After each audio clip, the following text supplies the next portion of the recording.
कलाहांडी जिला जयपाटना ब्लॉक रो समस्त चाषी लघुचाप वर्षा जोगु हंतसंत हेउथिबा देखा दैछि। वर्षा जोगु चाषी धान काटी मंडी रे गच्छित रखिछन्ती। आरएमसी कर्तृपक्षक अवहेला जोगु टोकन पाइथिबा चाषी मध्य निजर धान बिक्री करि पारुनाहंती।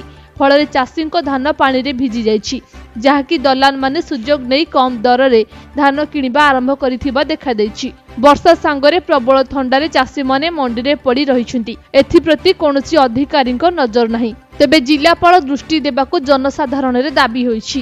मु गोटे चाषी बड़ कलाकोट मंडी की जानी धान 12 तारिख रु आलु ना हमर 14 तारिख दिन नबा आमको देइछन्ती टोकन देइछन। एबे पते नेले नहीं आ बहुत लोक धान एमती रहीगला 15, 16, 17, 18 हेले भी से धान को नौ नाती पाग सचुन तो एमती आसुची। धान तो आमर भल अच्छी मैंने धान नापी ट्रक आसो ना ना बोले आम एमती पानी वर्षा रखी देचु।